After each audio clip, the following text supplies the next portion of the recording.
morning, friends. I am your music director, William Hart. Liam Hart, as I usually go by, but I just happen so often still say William.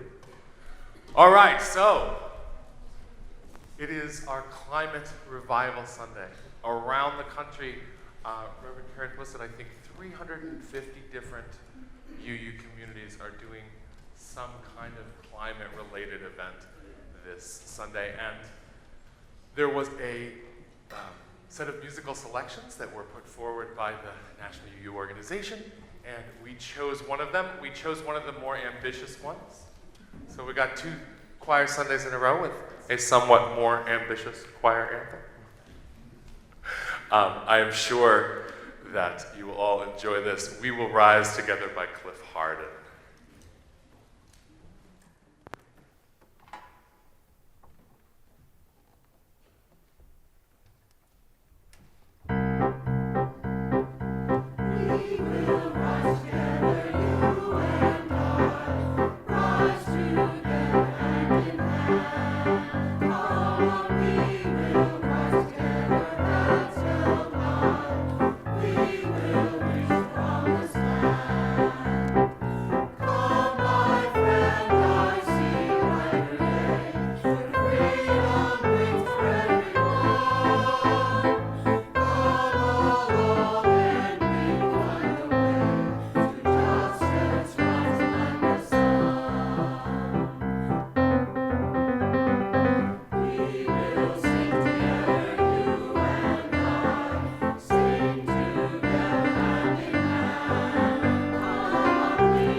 Please stand. Now please stand as you are able and join us in singing hymn number 368. Now let us sing.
Our call to worship is a lightly adapted version of Rebecca Solnit's The Case for Hope, adapted to use more inclusive language around the ways that humans move, walking and beyond walking. We share it here in two voices. The future is bigger than our imaginations. It's unimaginable, and then it comes anyway. To meet it, we need to keep going. To move past what we can imagine, we need to be unstoppable. And here's what it takes. You don't stop moving to congratulate yourself. You don't stop moving to wallow in despair. You don't stop because your own life got too comfortable or too rough. You don't stop because you won. You don't stop because you lost. There's more to win, more to lose, others who need you. You don't stop moving because there is no way forward. Of course there is no way. You walk or roll the path into being. You make the way. And if you do it well, others can follow the route. You look backwards to grasp the long history you're moving forward from, the paths others have made, the road you came in on. You look forward to possibility. That's what we mean by hope. And you look past it into the impossible, and that doesn't stop you either. But mostly, you just move. Right foot, left foot, this way, that way. That's what makes you unstoppable. Here we are this morning, gathered together, practicing the impossible, becoming unstoppable. It is good to be together. Please join me in speaking the words as we light the chalice. You can choose either English or Spanish. We kindle this flame to remind ourselves of the light of truth, the warmth of community, and the fire of commitment.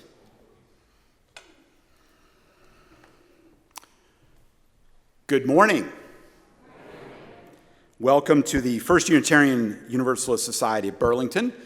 Today is Sunday, September 29th, and I welcome you both here in person and live wherever you may be in the world, watching our stream either now or watching the recording later.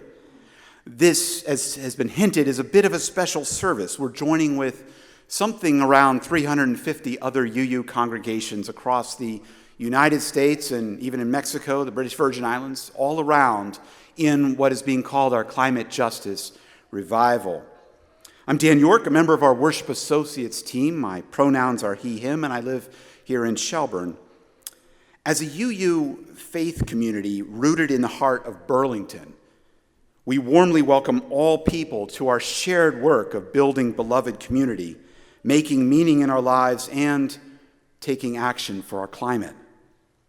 If you'd like to follow along with the order of service, you can scan the QR code in the front cover of those gray hymnals that are scattered throughout there, or you can go to uusociety.org, look for the button that says live streaming, and you can follow along there to a link for the order of service.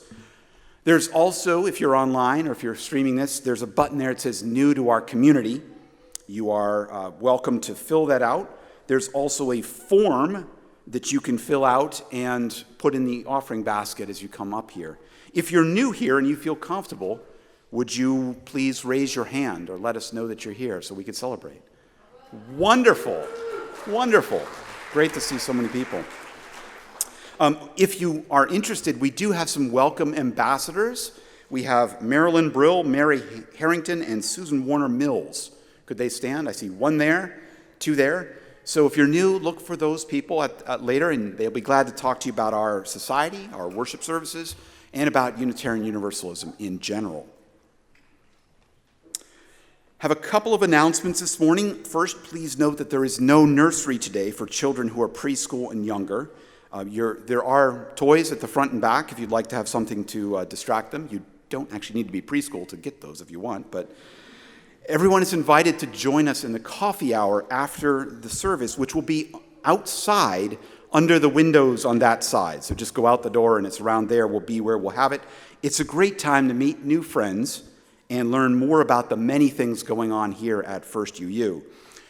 One of those things happening is planning for our annual holiday bazaar that happens in early December. There's a planning meeting after the service in the community room downstairs where we would often have coffee hour. It's in the Reeb room that's there. Also, another activity is that we'll be starting up our coffee houses again. Our first one will be the return of our monthly open mic coffee house this Friday, October 4th, from 7 to 9 p.m. Here in the sanctuary. The sign-ups for the open mic will begin at 6:30. There's no cost, and anyone of all ages is welcome if you want to come on that Friday night. I want to give a special word of gratitude to our tech team up in the back who are working hard while down a staff person. We're incredibly grateful for all they do.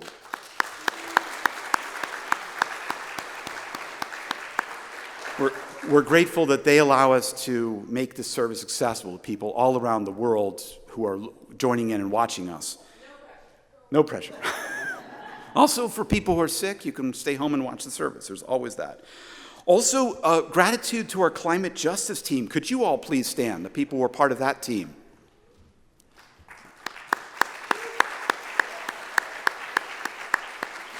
They've been working for many months to create our version of the UU Climate Justice Revival that's taking place this weekend and throughout the year. This is just the kickoff, and it will continue over the next while. There were a good number of people yesterday who were at the service, and there's more.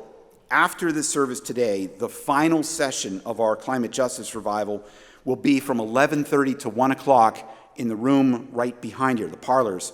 Whether you were part of yesterday's events or you're just interested, we'll be talking there where we're focused on what we can do as a congregation and commit to doing it when it comes to climate justice, even in our own lives.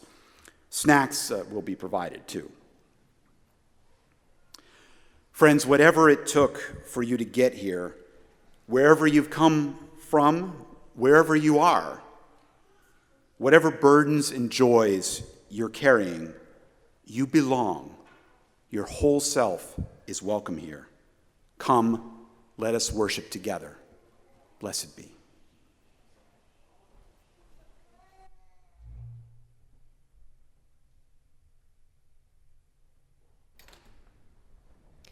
So, I love a religion that allows us to know that wisdom can come from many sources, be they ancient or modern. And if we can have the slide up on the projection, I love that we recognize that Star Wars has as much wisdom, or at least nearly as much, or maybe more, who knows, as any ancient scripture. If you don't recognize these people, this is Finn and Rose Tycho from The Last Jedi. And one of the things that Rose says just before, spoiler alert, she dies, she says, "This is how we win, not by fighting what we hate, but saving what we love." Not fighting what we hate, but saving what we love. I wonder if I can ask all of us here to say, saving what we love. Saving what we love. That's right. So throughout this year, we are going to be tending to our part in what we can do individually, but also as a community when it comes to the climate crisis. And so part of what that looks like is we are going to, 3 times throughout the year, we're going to be writing on leaves. These ones were hand-painted by Susan Stimmick and her book group. Thank you, Suzanne. First, today, we're going to write what we love, that thing that we want to save. And then later in the year, January or February, we are going to write a commitment that we individually are going to take to save what we love. And then come Earth Day, we're going to report out on leaves again. What is it that we've done to save what we love. And these will be displayed. You might, when you go down to the community room, you'll see that it looks a little bit different. There are no more lights and there are no more names. We will, over the year, populate that space and that ceiling with leaves hanging down. So I would love to ask anyone who has a body who is interested in helping share these leaves to make sure everyone here. So I am wondering if there are helpers in the room who would be willing to go around this whole sanctuary, and anyone who's 10 or older who could go up to the balconies to hand out. This might not be as fun as the things that we have over here. We'll see. Well, will you come here? Anybody, if you will help, please, will you make sure like each person gets one of these of their own? Here you go. Yeah, there's not that many. Oh, excellent. Okay, so you're handing these out. Okay, yep. There's plenty. To anybody. Balcony is covered. Okay, thank you. Here you go. And maybe when you give it to them, you can make sure and you can say, this is a leaf of love, because you're inviting people. Okay, that's great. Here's some more. We'll see. Maybe we're going to end up with a ton. Yeah, I'm handing those to Erica. Okay, there you go. Thank you. Spread out that direction. Who? Can you raise your hands if you don't have a leaf yet? These friends haven't even gotten one. Yeah, okay. There we go. You know what? We have 2 friends. You have been here before, friend, haven't you? I'm pretty sure I handed some in your hands. But maybe you could, with Charlotte's help, hand out to the kids when they come back so that they take theirs down. Yeah? Okay. Here you go. A few more. Okay, hands up until you have one. So the idea here is, and the children in faith development will have their chance to write on their leaf of love what they love and want to save. But you, throughout this service, get to reflect on what it is that you love and want to save, and will write it down. In most of the pews, there are either golf pencils or pens, if you yourself didn't bring one. So you write it down, and you come back either during the stone ritual and place it in this autumnal basket. And if you aren't quite done by that time, by the end of the service, you can place it in here as well. So either during the stone ritual or at the end of the service. And for those of you who are watching and want to participate, we will have some blank leaves in the lobby, and in the next few weeks, if you want to come and get them and write on them, we will make sure to include them. They're done, they're gone. Who is still missing a leaf? There's a hand. There's any hands up? High. Okay, wonderful. Thank you so much. So your job is during this period of time throughout the service is to write thank you, and we're going to sing the children out to faith development. Well, they will write down what they save, saving what they love.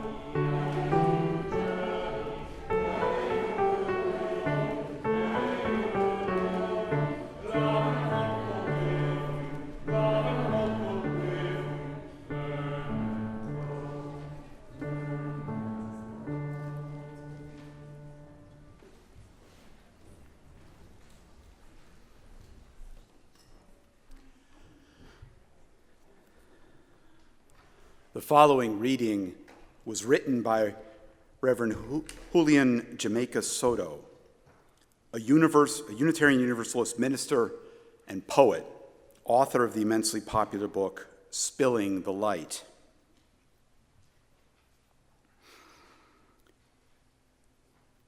Can we develop the skill of remembering the future? Can we commit to build the community that will extend into a time that we only know by memory because it will outlast us. Memorize the compass points of that day yet to come, the truth, the love, the fire, the endless yes of the horizon. Shake the scales from your imagination. Reach, stretch, rise.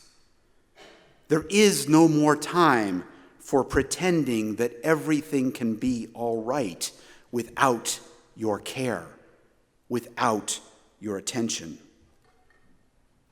You can mourn, grief being more real at times than the promises of the sunrise, more real than the peace of the moon that by inconstant silver turns and disappears. And yet, while we mourn changes, losses, deceptions, and betrayals, beneath the ash, we find the ember. We weep, and then, as we have learned from labor movements, we organize. Remember the day toward which we gather, the tomorrow toward which we advance. It is with your actions today that you engage that muscle memory, that sense of smell, the ragged velvet feel of a day that you have never lived. It is also your day. Remember it well.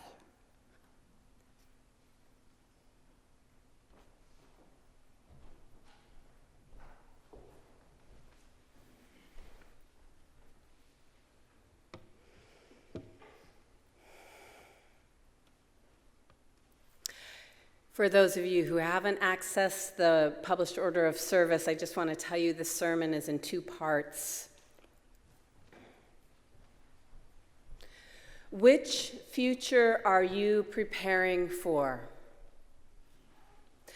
Which future are we preparing for? And when I say we, I mean you. And you. And me. And you. And us. And we. And anyone who has ever been left out of an us. Or a we. By all of us, I mean all of us humans, I mean all of us earthlings, by which I mean every sentient being in every nation and those existing outside of nations, in every land, seated or unceded, in every watershed, the whole dang, all of it, all of us. So let me ask again, which future are you preparing for? Which future are we preparing for, actually? Is it the future that some of us, and let's say only some of us, were ostensibly promised all those decades ago, and quite recently, too, sold to us in the media inundation that is all around us? Perhaps it's the one we were told that we would be able to pass on to the next generation. And here I am talking especially to those of us who are boomers and even Gen X. The one that looks more or less like it does now, except with a tint of greenwashing. Cars, but affordable electric ones. Central air for all. Powered by solar or wind, of course. Gratifying employment, or at least chasing it. Fresh strawberries in January.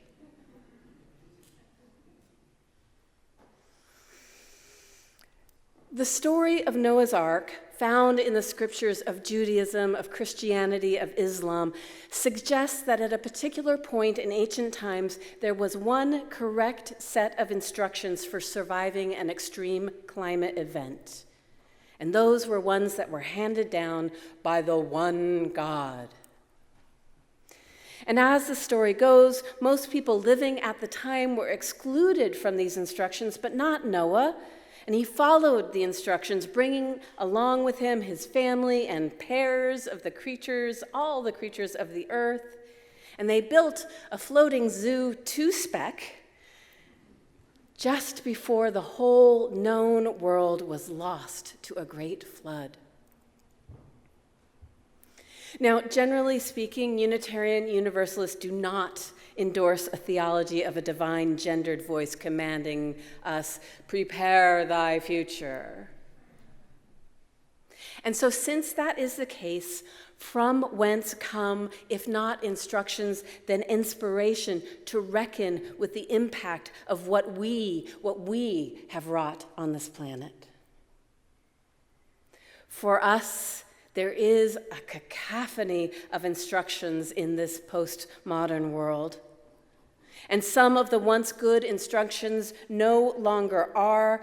Recycling plastic used to be a thing, a practice we hoped would allow us to continue to consume at the levels to which we had become accustomed, except it's turned out there's nowhere for plastic to go, and there never really was. Now, some billionaires, they're following instructions that take them to space. Those instructions are also not God-given. They come from a place of great greed, from individualistic self-preservation, not the collective liberation our Unitarian Universalist values, if not instruct us, then guide and inspire us. So whence comes our inspiration? From whence comes the seeds of our own reckoning? From whence comes the threads of our accountability to be the good ancestors we aspire to be, not knowing what it is exactly our descendants are facing? Some instructions tell us that if we become carbon neutral or reach real zero by either 2035 or 2050, we can just shift our energy use, but keep our consumptive habits more or less as they are. Friends, these instructions, these too are an illusion, an intoxicating, dangerous one. And especially dangerous not just in the future, but now to those people, some of whom are child laborers who mine the precious metals in the Democratic Republic of Congo or in Namibia and other places that allow for cell phones and solar panels to be produced for widening consumption, typically elsewhere. Yes, these instructions might slow the impending constriction brought on by the climate crisis, and that surely is a good thing, but it will not stop it, and it comes at a cost. There are some instructions that are so deeply culturally embedded, they are a form of anti-instruction, hidden from our consciousness so that we don't know we are following its guidance. In this congregation, not all of us, but many of us experience a level of economic privilege that is that form of anti-instruction, not always conscious, but a form of, paradoxically, vulnerability. The ease of consumption that comes with economic privilege, the belief that comfort is a right, these things create a kind of fragility. The cultural writer Felix de Rosen suggests that fragility is what makes Americans the least likely out of all the rich countries to consider climate change a real threat. And then he also writes, dominant cultures have a lot to learn from cultures that have already experienced breakdown. And that is true not just for countries and nations, but it's true for communities and individuals. Full confession, I recognize myself in that fragility. I find it nearly impossible to extricate myself from those very instructions. Consumption, convenience, capitalism. I think I am not alone, and if there is anyone else in this room who might feel that they are there, can you give me an amen? Thank you for not letting me be alone, friends. I want to recognize explicitly that among us there is a diversity of social locations, some of us with privilege, some of us without, most of us usually with some form of mix. And all of these identities and lived experiences influence the instructions and inspirations that we are able to perceive. And for all of us, there is a gap between our aspirations and our actions. It's human nature. And so here I am, finding myself, asking you, which future are we truly preparing for? And it is a heavy question, too heavy to bear alone. And so I ask us, might we bear it together? And in the bearing of it together, it will be easier to hold, to manage, to get a sense of in the way that happens when we do hard things together. That question comes from the podcast Octavia's Parables, created by community organizer and author, you've heard me say her name before, Adrienne Marie Brown, and the singer-songwriter Toshi Reagan. That podcast was published in 2021, and it focuses on the books written by Octavia E. Butler, Parable of the Sower and Parable of the Talents, both of which were written in the 1990s, and you heard me reference it last week in my sermon. Each podcast episode covers a single chapter, applying that novel to our lives, applying the novel to our potential futures, plural. You might wonder why this book in particular. The first book, Parable of the Sower, begins in the future, 2024, this year. And in the dystopian America of the book, there is a presidential candidate who runs on the motto, I kid you not, of making America great again. There is a prescience in these books written in the 1990s that we ignore at our own risk. Butler's parable books have become a kind of sacred text for many, and I count myself among them. From these books, I have gleaned concrete instructions like the importance of remembering how to read printed maps, collecting seeds and disseminating them, practicing self-defense, preparing and having a go bag at the ready. Now, I grew up in a tsunami zone, so I know about having a go bag. Mine now has paper maps because if or when the shift hits the fan, there won't necessarily be GPS. Now, these books are described either as science fiction or speculative fiction, a term to describe a supergenre of literature that asks us to use our imaginations to ask the what-if question.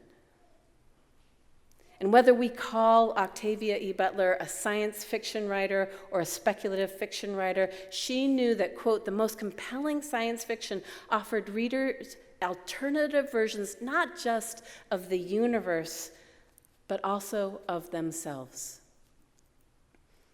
And for me, speculative fiction that explores dystopian future worlds, including these books in particular, help me to manage my anxiety about what the future holds. Whether my anxiety is based on the tenacity of white supremacy culture or the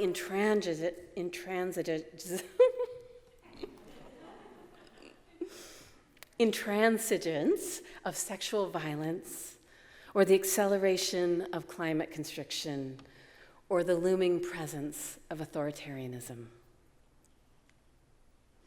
And when it comes to inspiration, rather than instruction, within the parable books, there is a self-contained, complete sacred text that the protagonist, 15-year-old Lauren Olamina, puts down on paper. It's called Earthseed, Book of the Living. And I mentioned to you the first verse last week. All that you touch, you change. All that you change changes you. The only lasting truth is change. God is change. Those of you might remember it. Here's number 54, especially relevant given our presidential election cycle. Choose your leaders with wisdom and forethought. To be led by a coward is to be controlled by all that the coward fears. To be led by a fool is to be led by the opportunists who control the fool. To be led by a thief is to offer up your most precious treasures to be stolen. To be led by a liar is to be asked to be told lies. To be led by a tyrant is to sell yourself and those you love into slavery.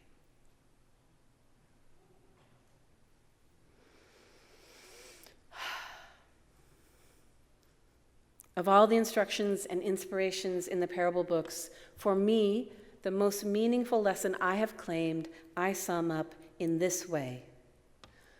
Survival is always, and by necessity, a communal action, never an individual gesture.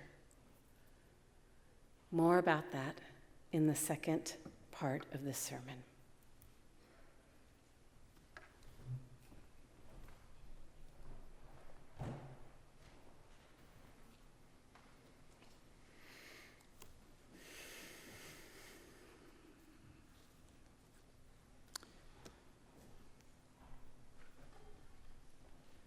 Now we move into the part of our service where we engage in a few spiritual practices.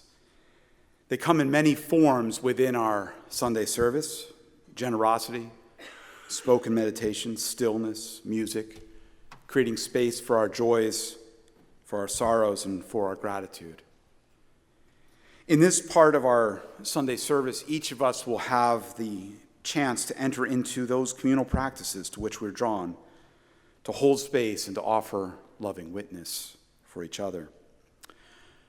Today's spiritual practices look a little different, as you've already gotten an invitation when the children left with the leaves. In addition to the regular stone ritual, which we'll have up here, where there's a chance for you to silently acknowledge a joy, a sorrow, or a reason for gratitude by placing a stone onto the table.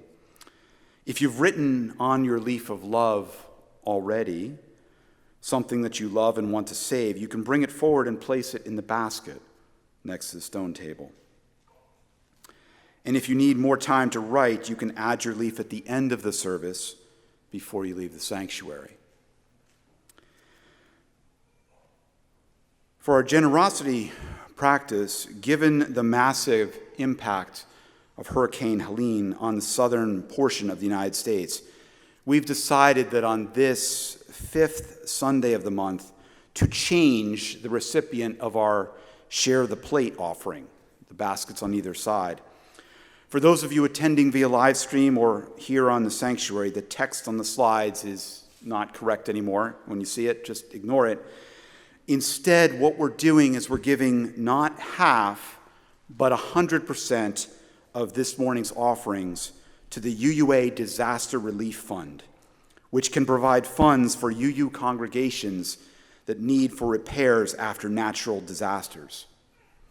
According to a message on Friday from the UUA, last year the Disaster Relief Fund made grants totaling more than $275,000, the highest amount in a single year for the last 5 years.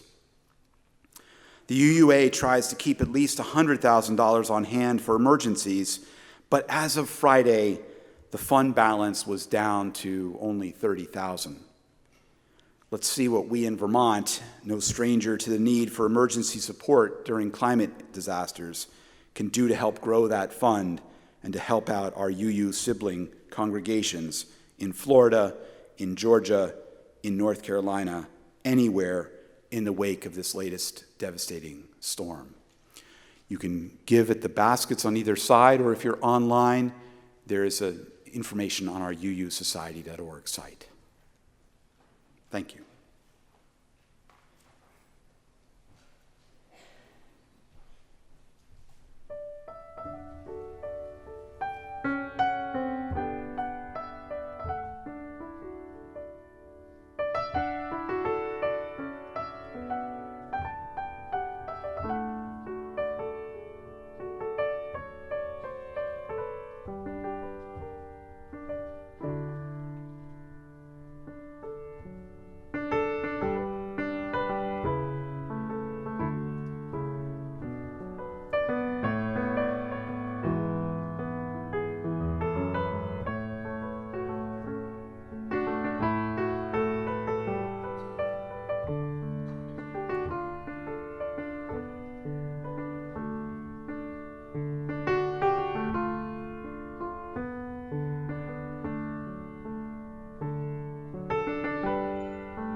Thank you for the generosity.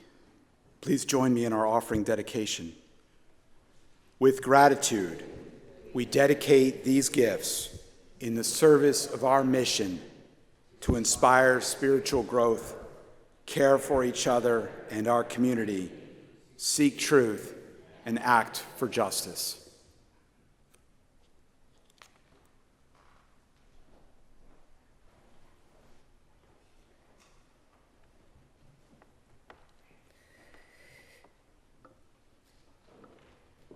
So I made a decision for us to kind of move through and not do the prayer, and right now I'm kind of regretting that decision. So I just want to invite us into a moment of connecting with what's in our hearts, in part because of just the devastation of Hurricane Helene and I don't know how many people are in this room who have been waiting to hear or only recently heard from people who have been impacted without the grid. Not being able to know whether people are safe or not is, of course, devastating for them and hard on us. So I just want to set aside some time in our hearts to connect with that, knowing that we have experienced in Vermont some version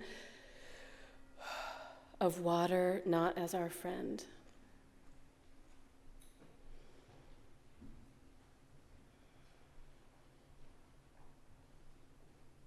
And there are others, unnamed, unspoken, that we hold in the circle of care. And I want to name just one.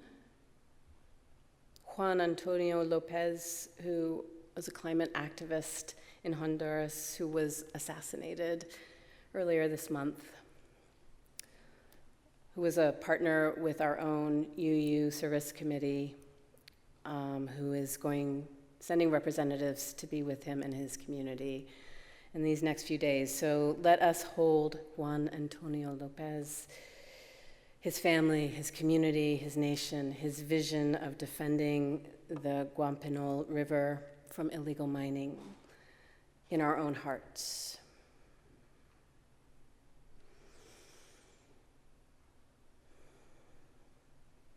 Amen.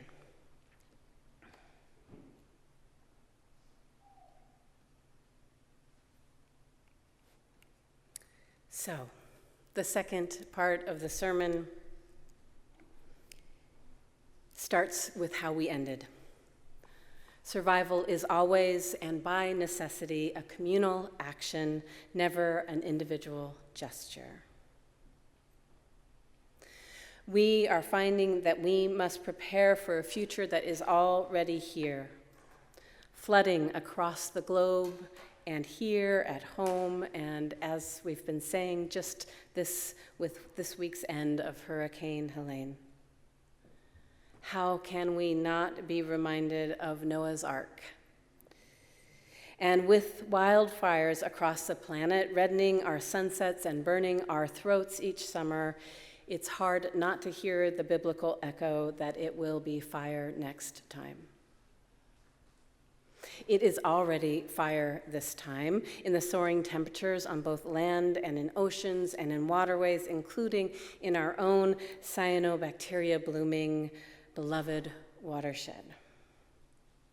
It is there in heat islands, those areas with few shade trees, much concrete and low access to air conditioning, which often results in health-related challenges like asthma, like increased diabetes symptoms, which of course disproportionately affects those living in poverty and those in Black and brown communities.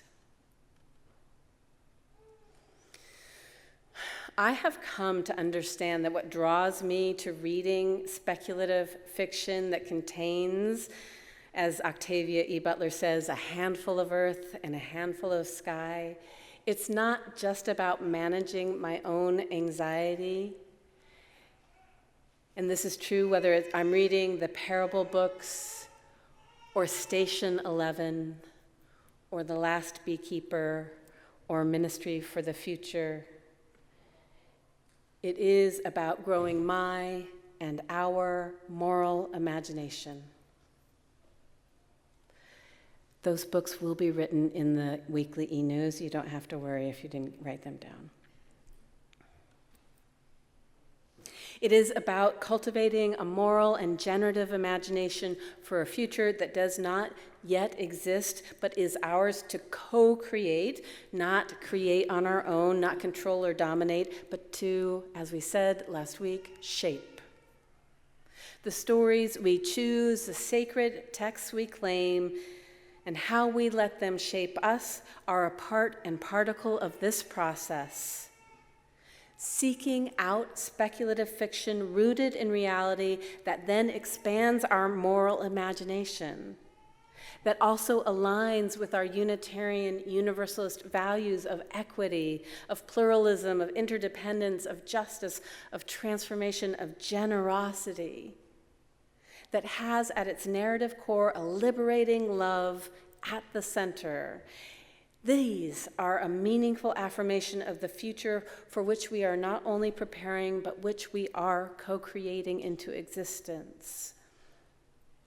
And while the story of the parable of the sower and parable of the talents is full of doom and damage, yesterday some were saying there's no hope in those books. I wanted to argue that point because I think there are worthwhile lessons. There is indeed no cheap hope in those books, but there is costly hope, which I find more trustworthy. Costly hope that fuels the demanding lesson that survival is a collective action. Costly hope is what fuels the harsh and holy possibility that if collapse and damage cannot be avoided, some of it having already happened, it is also true that it does not need to be the last word. Yesterday, about 24 people got together here in this meeting house as part of our climate justice revival to exercise our moral imaginations, to strengthen them, to deepen them, to activate them, to stimulate them, to recommit to them. And as the heart of the revival all across the country, Unitarian Universalists were exercising their moral imaginations, our climate fluency, and we were asked, if we can imagine collapse, can we instead or also imagine renewal? That caught my doom and gloom heart, challenged me, dared me. And that's what folks did, naming the challenges, naming and tracing the interconnections among the challenges, and then responding with an abundance of care and love, no guarantee that it would make a difference, but throwing it at the challenges to begin to see what possible futures are in our hands. And that strengthening and deepening and activation and stimulation and recommitment is not over. They chose to have a final workshop today after the service to invite you to be present, whether you were there yesterday or not, to find your sweet spot of what you can do on your own, but together. Survival is always, and by necessity, a communal action, never an individual gesture. In the run-up to the revival, 2 quotes kept coming across my attention span on more than one occasion, and I thought the timing was brilliant. I want to share them with you. This one from Rocio Rosales Mesa. We're running out of emotional capacity because we're trying to do things individually that were meant to be done collectively. We are running out of emotional capacity because we're trying to do things individually that were meant to be done collectively.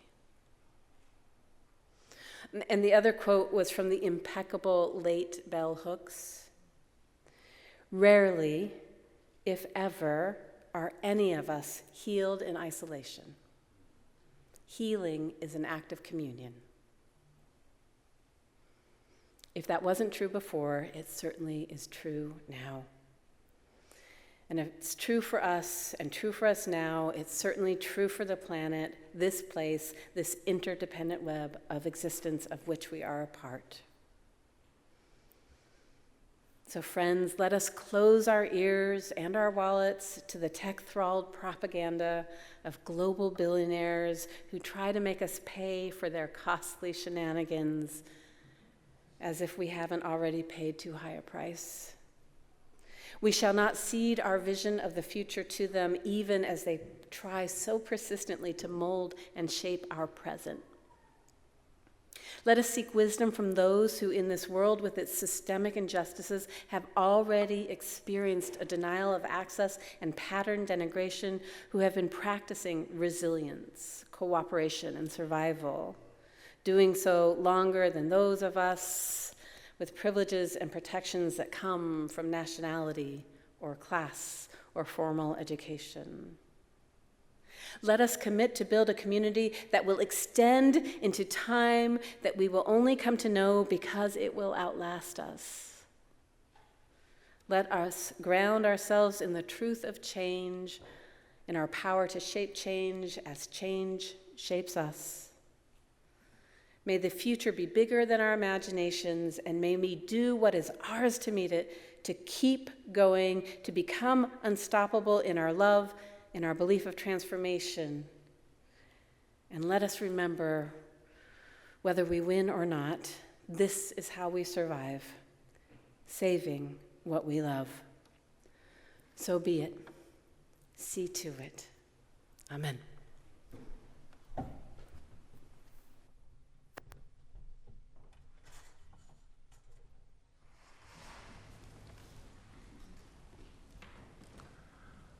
Our closing hymn this morning is found in this book, Singing the Journey. It is number 1028. The lyrics will be up here, but I know some people like to look at the music.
In the spirit of our closing hymn, Fire of Commitment, this brief moment of a poem with the title, Everything is on Fire, by Nikita Gill. Everything is on fire, but everyone I love is doing beautiful things and trying to make life worth living, and I don't have to believe in everything, but I believe in that.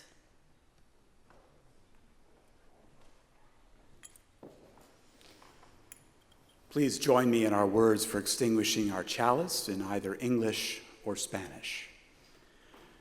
We extinguish this flame, but not the light of truth, the warmth of community, or the fire of commitment. These we carry in our hearts and share with the world until we are together again. May you know the blessing you already are. May you sense the blessing we yet can be. And may we all go out and be a blessing in the world.